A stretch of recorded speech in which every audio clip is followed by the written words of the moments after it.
Top quality और consistent performance के लिए सिर्फ सिल्वर पंप नाम याद रखना।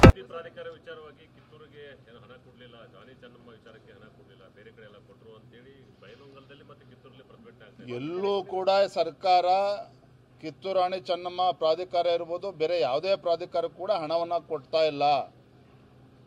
ಕೇವಲ ಹಾಳೆ ಮೇಲೆ ಬರಿತಾ ಇದ್ದಾರೆ ಹೊರತು ಎಲ್ಲೂ ಕೂಡ ಅನುದಾನ ಬಿಡುಗಡೆ ಆಗಿಲ್ಲ. ಎಲ್ಲೂ ಕೂಡ ಅನುದಾನ ಬಿಡುಗಡೆ ಮಾಡ್ತಾ ಇಲ್ಲ. ಹಾಗಾಗಿ ಇವ್ರದ್ದು ಏನಿದ್ರು ಕೂಡ ದೇ ಆರ್ ಪೇಪರ್ ಟೈಗರ್ಸ್ ಅಷ್ಟೇ. ಸರ್ಕಾರ ಅಲ್ಪಸಂಖ್ಯಾತರನ್ನ ತುಷ್ಟೀಕರಣದ ಒಂದು ರಾಜಕಾರಣವನ್ನು ಮಾಡ್ತಾ ಇದ್ದಾರೆ ಹೊರತು ರಾಜ್ಯದ ಅಭಿವೃದ್ಧಿಯ ಬಗ್ಗೆ ಆಗಲಿ, ಉತ್ತರ ಕರ್ನಾಟಕದ ಅಭಿವೃದ್ಧಿಯ ಬಗ್ಗೆ ಆಗಲಿ, ಕಿತ್ತೂರು ಕರ್ನಾಟಕದ ಅಭಿವೃದ್ಧಿಯ ಬಗ್ಗೆ ಆಗಲಿ ಯಾವುದ್ರ ಬಗ್ಗೆನೂ ಕೂಡ ಕಾಳಜಿ ಇಲ್ಲದೆ ಇರತಕ್ಕಂಥ ಸರ್ಕಾರ ಇದೆ.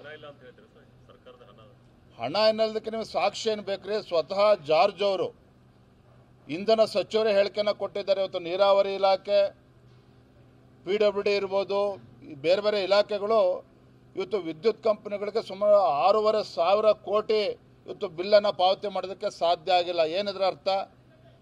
ಹಿಂದೆ ಯಡಿಯೂರಪ್ಪನವ್ರು ಮುಖ್ಯಮಂತ್ರಿಗಳಿದ್ದಾಗ ರೈತರಿಗೆ ಅನುಕೂಲ ಆಗಬೇಕು, ಹೈನುಗಾರಿಕೆಗೆ ಅನುಕೂಲ ಆಗಬೇಕು ಅಂತೇಳಿ ಪ್ರೋತ್ಸಾಹ ಧನವನ್ನು ಘೋಷಣೆ ಮಾಡಿದರು. ಸಿದ್ದರಾಮಯ್ಯನವ್ರು ಮುಖ್ಯಮಂತ್ರಿಗಳಾದಮೇಲೆ ಸುಮಾರು 800 ಕೋಟಿ ಹೈನುಗಾರಿಕೆಗೆ ಪ್ರೋತ್ಸಾಹ ಧನವನ್ನು ಕೊಡದೇ ತಡೆ ಹಿಡಿದಿದ್ದಾರೆ. ಕಾರಣ ಏನು? ಹಣಕಾಸಿನ ಮುಗ್ಗಟ್ಟಿನಿಂದ. ಹಾಗಾಗಿ ಈ ಸರ್ಕಾರ ಕಳೆದ 20 ತಿಂಗಳು ಒಂದು ಕಡೆ ಅಭಿವೃದ್ಧಿ ಶೂನ್ಯ, ಯಾವುದೇ ಅಭಿವೃದ್ಧಿ ಕೆಲಸಗಳು ಆಗ್ತಾ ಇಲ್ಲ. ರೈತರ ಸಂಕಷ್ಟಕ್ಕೂ ಕೂಡ ಸ್ಪಂದನೆ ಮಾಡ್ತಾ ಇಲ್ಲ. ಇವತ್ತು ಬರ ಇರ್ಬೋದು, ನೆರೆ ಇರ್ಬೋದು, ಯಾವ ಸಂದರ್ಭದಲ್ಲೂ ಕೂಡ ರೈತರಿಗೆ ಅನುಕೂಲ ಆಗ್ತಕ್ಕಂಥ ಯಾವುದೇ ತೀರ್ಮಾನವನ್ನು ರಾಜ್ಯ ಸರ್ಕಾರ ಮಾಡಿಲ್ಲ.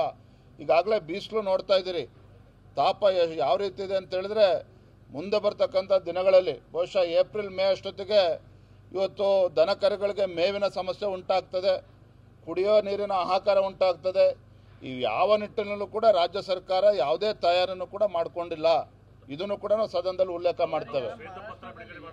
ರಾಜ್ಯ ಸಾರಿಗೆ ಬಸ್ ಮೇಲೆ ಕಲ್ಲು ತೂರಾಟ ಮಾಡ್ತಾರೆ, ಪಿಡಿಒಗೆ ಆವಾಜ್ ಹಾಕ್ತಾರೆ, ಮರಾಠಿ ಮಾತಾಡ್ಬೇಕಂತಾರೆ. ಜೊತೆಗೆ ಏನು ಹೋಳಿ ಹಬ್ಬದಲ್ಲಿ ಕೂಡ ಜೈ ಮಹಾರಾಷ್ಟ್ರ ಜೈ ಜೈ ಮಹಾರಾಷ್ಟ್ರನು ಹಾಡು ಹಚ್ಚಿ ಕುಣಿತಾರೆ. ಈ ಬಗ್ಗೆ ಇಲ್ಲಿ ಇರುವಂತಹ ಬಿಜೆಪಿ ನಾಯಕರು ಯಾರು ಮಾತಾಡೋದಿಲ್ಲ, ಸರ್ಕಾರ ಮಾತಾಡೋದಿಲ್ಲ, ಮತ್ತು ಪೊಲೀಸ್ ಇಲಾಖೆಯು ಏನು ಮಾಡ್ತಿದ್ದೇನೆ ಅಂತ ಪ್ರಶ್ನೆ.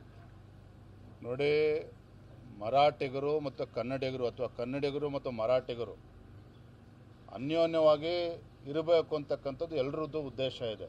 ಆದರೆ ಇಲ್ಲಿ ಯಾರೋ ಕೆಲವು ಕಿಡಿಗೇಡಿಗಳು ಈ ಬಾಂಧವ್ಯವನ್ನು ಹಾಳು ಮಾಡ್ತಕ್ಕಂಥ ಷಡ್ಯಂತ್ರಗಳೇನು ನಡೀತಾ ಇದೆ, ಇದು ಅಕ್ಷಮ್ಯ ಅಪರಾಧ. ಇದು ರಾಜ್ಯ ಸರ್ಕಾರವು ಕೂಡ ಎಚ್ಚೆತ್ಕೋಬೇಕಾಗಿದೆ. ನಮ್ಮೆಲ್ಲರೂ ಕೂಡ ಜವಾಬ್ದಾರಿನೂ ಇದೆ.